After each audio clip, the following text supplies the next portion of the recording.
사랑하는 여러분, 오늘 우리는 결혼이라는 신성하고 아름다운 언약에 대해 이야기하고자 합니다. 본래 결혼은 하나님께서 계획하신 거룩한 약속이며 사랑과 상호 존중, 그리고 영적인 동반자 관계 위에 세워진 연합입니다.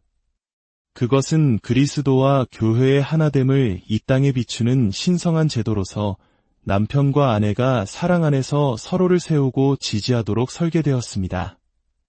하지만 배우자 중 한 사람이 이기심과 교만, 그리고 상대를 조종하려는 욕구에 사로잡힐 때 남편이 자기 자신만을 사랑하는 나르시시스트의 통제적이고 기만적인 특성을 보일 때 결혼의 근간은 송두리째 흔들리고 맙니다.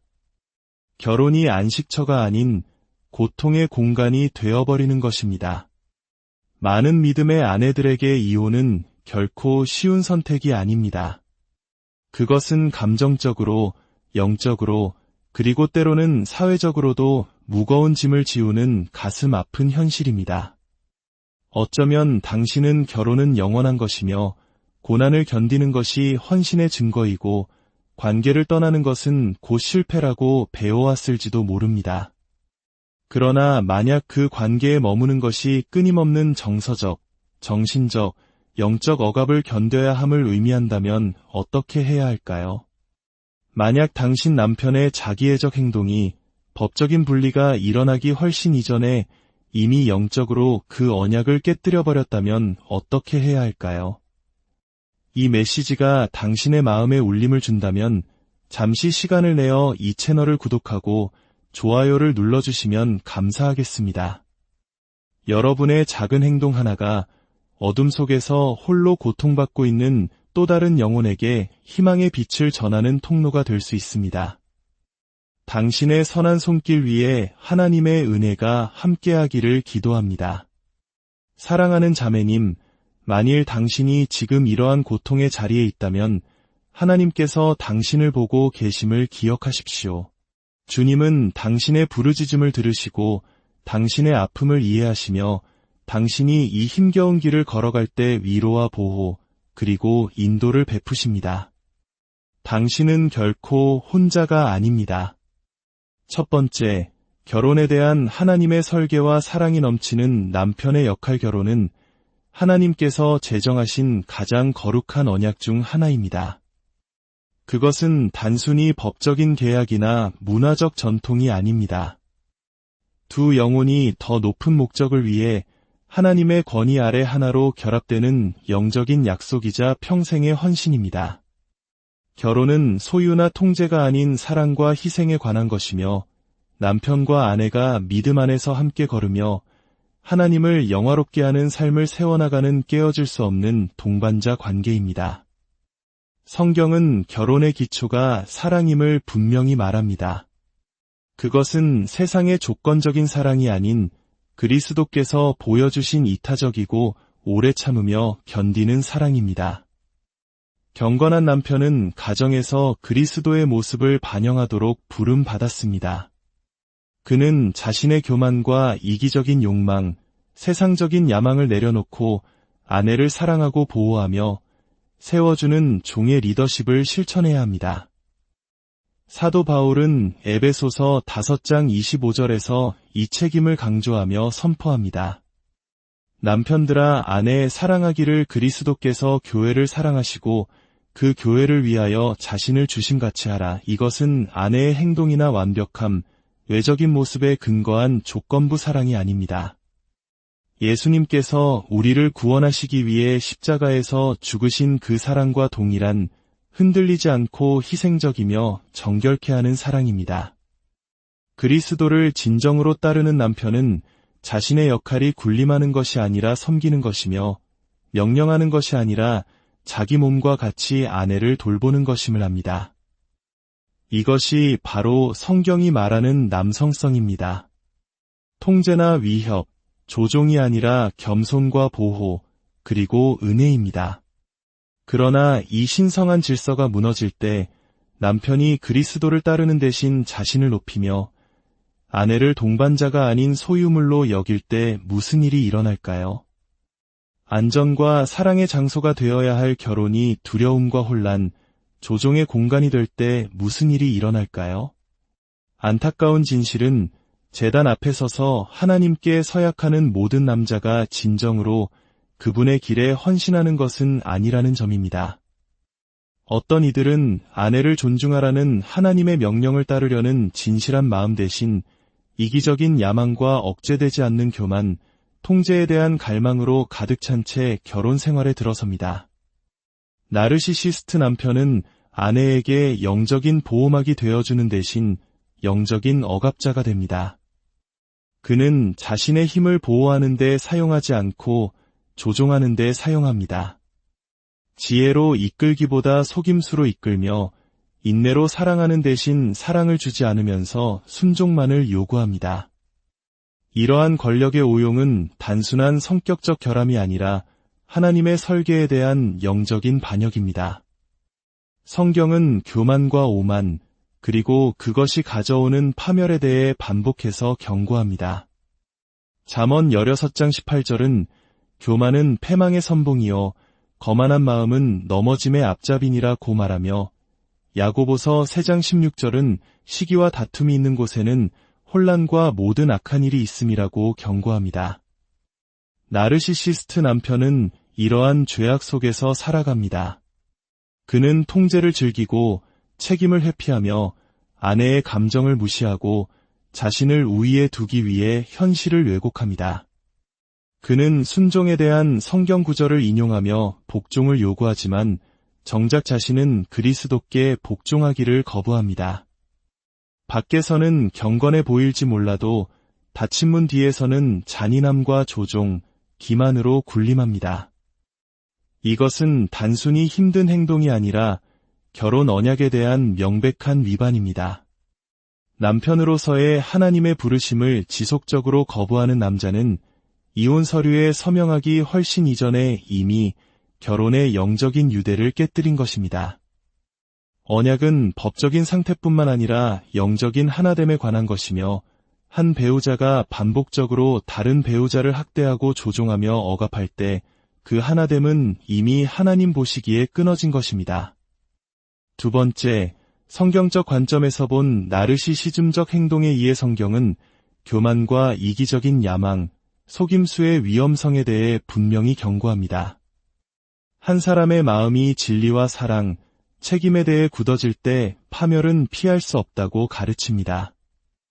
나르시시스트 남편은 바로 이 굳어진 교만의 자리에서 행동합니다. 그의 말은 설득력 있게 들릴 수 있고 그의 행동은 매력으로 위장될 수 있으며 외부인에게는 이성적으로 보일 수 있습니다. 그러나 그 마음 깊은 곳은 완고합니다. 디모데후서 3장 2절에서 5절은 이러한 사람들을 정확히 묘사합니다. 사람들이 자기를 사랑하며 돈을 사랑하며 자랑하며 교만하며 비방하며 부모를 거역하며 감사하지 아니하며 거룩하지 아니하며 무정하며 원통함을 풀지 아니하며 모함하며 절제하지 못하며 사나우며 선한 것을 좋아하지 아니하며 배신하며 조급하며 자만하며 쾌락을 사랑하기를 하나님 사랑하는 것보다 더하며 경건의 모양은 있으나 경건의 능력은 부인하니 이 같은 자들에게서 내가 돌아서라. 이것이 바로 나르시시즘의 영적 실체입니다. 하나님에 대한 반역에 깊이 뿌리내린 마음의 상태입니다. 나르시시스트 남편은 사랑 대신 통제로, 은혜 대신 잔인함으로, 겸손 대신 오만함으로 성경적 리더십 모델을 거부합니다. 그는 아내를 동반자가 아닌 자신의 연장선으로 봅니다. 자신의 자아를 채워주고 가치를 확인해주며 요구에 복종하는 역할만 하는 존재로 여기는 것입니다. 경건한 남편은 리더십이 특권이 아니라 책임임을 압니다. 그는 사랑과 인내, 자기 희생으로 모범을 보입니다. 아내의 마음을 보호하고 영혼의 영양을 공급하며 그리스도 안에서 동등한 상속자로 존중합니다. 반면 나르시시스트 남편은 조종으로 이끕니다. 그는 보호하기보다 벌을 주고 양육하기보다 요구하며 아내가 하나님 보시기에 이미 독특하고 아름다운 피조물임을 축하하기보다 자신의 형상으로 빚으려 합니다. 이것은 사랑이 아니라 심리적 속박이며 결혼에 대한 하나님의 뜻을 정면으로 위배하는 것입니다. 하나님은 속임수와 억압을 미워하십니다. 그분은 자신의 딸들이 학대받는 것을 외면하지 않으십니다. 시편 10편 17절에서 18절은 이렇게 말씀합니다. 여호와여 주는 겸손한 자의 소원을 들으셨사오니 그들의 마음을 준비하시며 귀를 기울여 들으시고 고아와 압제 당하는 자를 위하여 심판하사 세상에 속한 자가 다시는 위협하지 못하게 하시리이다. 하나님께서는 당신에게 믿음의 증거로 정서적 학대를 견디라고 요구하지 않으십니다. 성경은 위를 위한 고난 속에서의 인내를 가르치지만 유독하고 파괴적인 관계에 머물기 위한 학대 속에서의 인내를 가르치지는 않습니다. 죄를 가능하게 하는 것에는 위로움이 없으며 고통의 순환에 갇혀 있는 것에는 신실함이 없고 그리스도께 복종하기를 거부하는 사람에게 복종하는 것에는 경건함이 없습니다. 세 번째, 정서적, 영적 학대의 경우에 대한 하나님의 관점. 많은 믿음의 여성들은 하나님은 이혼을 미워하신다는 말을 들어왔습니다. 그래서 떠나는 것은 실패이며 정서적, 심리적, 영적 학대 속에서도 머무는 것이 신실함의 증거라고 믿습니다. 그러나 이것이 진정 하나님께서 자신의 딸들에게 요구하시는 것일까요? 말라기 2장 16절은 종종 깨어진 결혼 생활을 유지하는 것을 정당화하기 위해 인용됩니다. 나는 이혼하는 것을 미워하노라. 그러나 하나님께서 왜 이혼을 미워하실까요? 그것은 단순히 법적인 행위이기 때문이 아니라 깨어짐과 고통, 배신을 상징하기 때문입니다. 하나님은 언약과 연합, 신실함을 사랑하시지만 생명이 아닌 파괴의 근원이 된 관계의 자녀들이 머물기를 기대하지 않으십니다. 고린도전서 7장 15절은 이렇게 말합니다. 믿지 아니하는 자가 갈리거든 갈리게 하라. 형제나 자매나 이런 일에 구애될 것이 없느니라. 그러나 하나님은 화평 중에서 너희를 부르셨느니라. 어떤 남편들은 비록 육체적으로는 결혼 생활 안에 있지만 사랑과 존중, 자기 희생의 원칙을 거부함으로써 영적으로는 이미 아내를 버렸습니다. 교만과 통제, 이기심으로 가득 찬 그들의 나르시시즘적 행동은 하나님과 동행하지 않는 마음을 드러냅니다. 이사야 61장 1절은 선포합니다. 주 여호와의 영이 내게 내리셨으니 이는 여호와께서 내게 기름을 부으사 가난한 자에게 아름다운 소식을 전하게 하려 하심이라. 나를 보내사 마음이 상한 자를 고치며 포로된 자에게 자유를, 갇힌 자에게 노임을 선포하며. 하나님의 뜻은 속박이 아니라 자유입니다. 그분은 자녀들이 끊임없는 혼란과 두려움 속이 아니라 평화 속에서 걷기를 원하십니다. 어떤 이들은 성경이 정서적 학대를 이혼의 근거로 명시적으로 언급하지 않았기 때문에 여성들은 머물며 견뎌야 한다고 주장할 수 있습니다. 그러나 한 배우자가 체계적으로 무너지고 경멸당하며 정서적으로 고문당하는 결혼이 과연 하나님 보시기에 진정한 결혼일까요? 하나님은 단지 법적인 상태에만 관심이 있으실까요? 아니면 마음의 상태에 관심이 있으실까요? 조종과 속임수, 이기심과 학대로 가득 찬 결혼은 이미 하나님의 설계에서 벗어난 결혼입니다. 하나님은 자신의 딸들이 영원한 고통 속에서 살기를 기대하지 않으십니다. 그분은 치유와 구속, 회복의 하나님이십니다. 네 번째, 이혼의 한가운데서 하나님의 위로와 치유를 발견하기 상한 마음을 가진 이들의 가슴에 울려 퍼지는 성경의 거룩한 약속이 있습니다.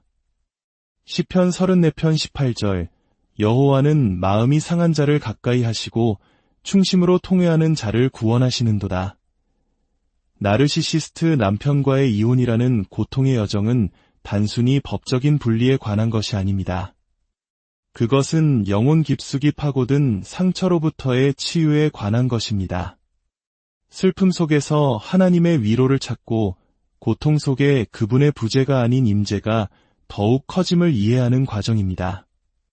세상은 심리적 통제와 정서적 방치가 남긴 보이지 않는 상처를 보지 못할 수 있지만 하나님은 보십니다.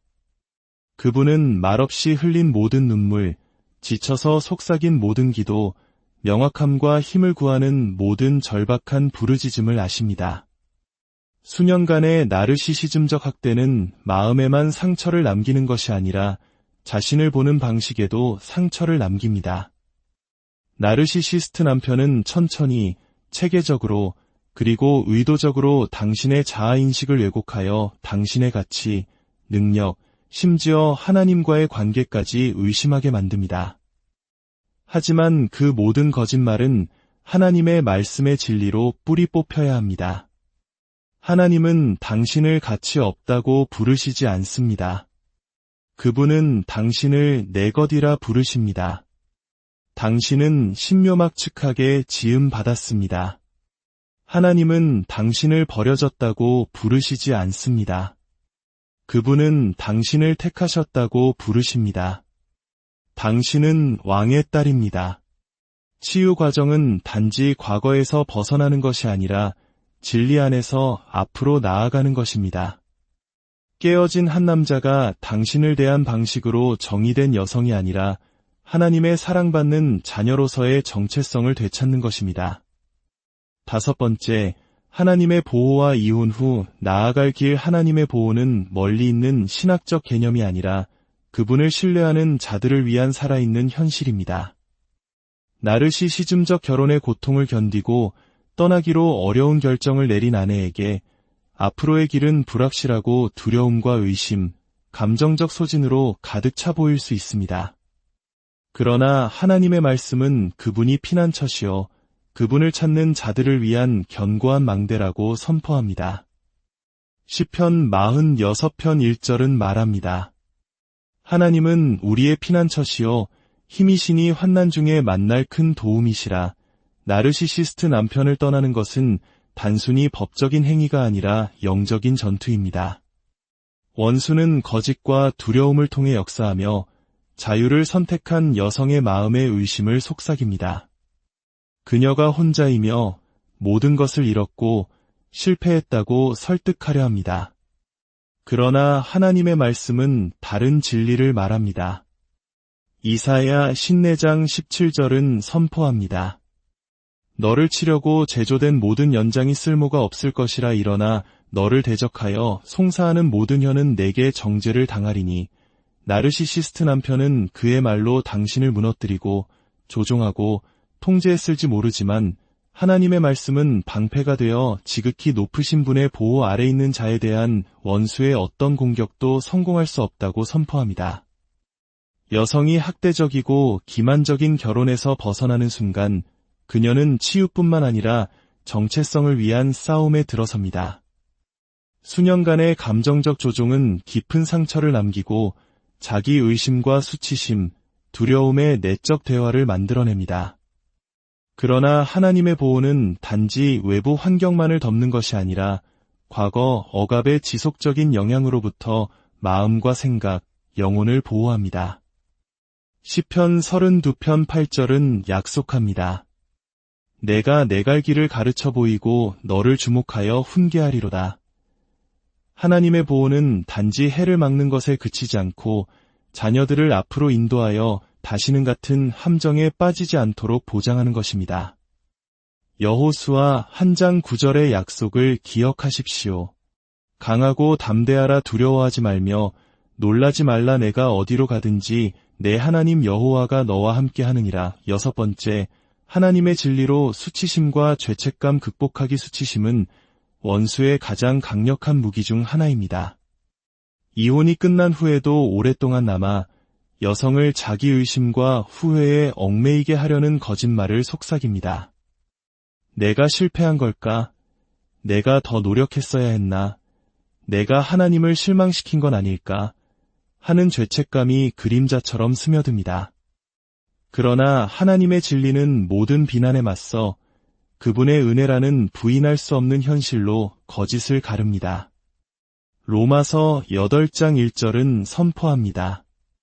그러므로 이제 그리스도 예수 안에 있는 자에게는 결코 정죄함이 없나니 하나님 자신도 정죄하지 않으시는데 왜 수치심과 죄책감이 뿌리내리도록 허용해야 합니까?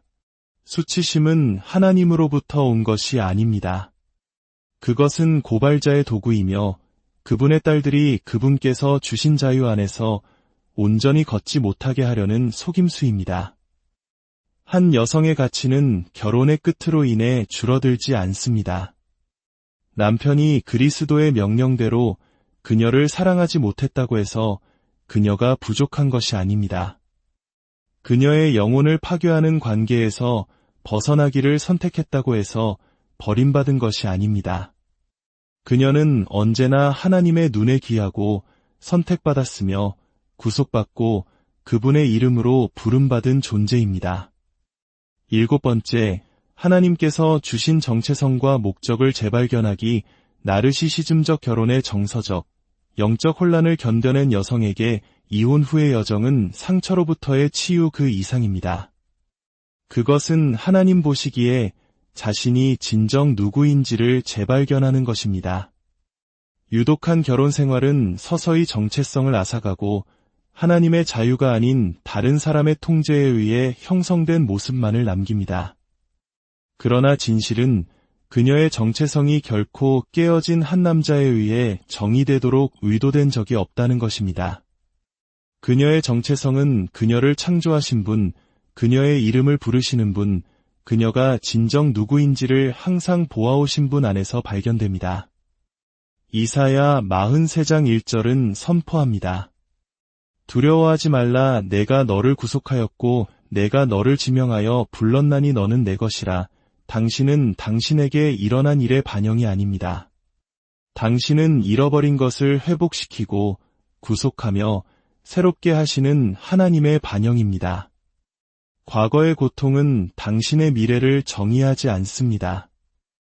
오히려 그것은 모든 것을 새롭게 하시는 하나님의 능력을 증거하는 간증이 됩니다.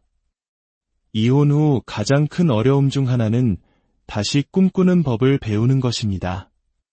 오랫동안 살아온 생존 모드를 넘어 바라보는 것입니다. 그러나 하나님은 당신을 단지 생존하도록 창조하지 않으셨습니다. 그분은 당신이 번성하고 목적 안에서 걸으며 그분 안에서 풍성한 삶을 살도록 창조하셨습니다. 예레미야 29장 11절은 선포합니다. 너희를 향한 나의 생각을 내가 안하니 평안이요 재앙이 아니니라. 너희에게 미래와 희망을 주는 것이니라. 사랑하는 자매님, 당신의 이야기는 끝나지 않았습니다. 하나님은 당신의 깨어진 조각들을 모아 그분의 영광을 위한 아름다운 모자이크로 만들고 계십니다. 당신의 정체성은 당신이 겪은 고통에 있는 것이 아니라 당신이 속한 분에게 있습니다.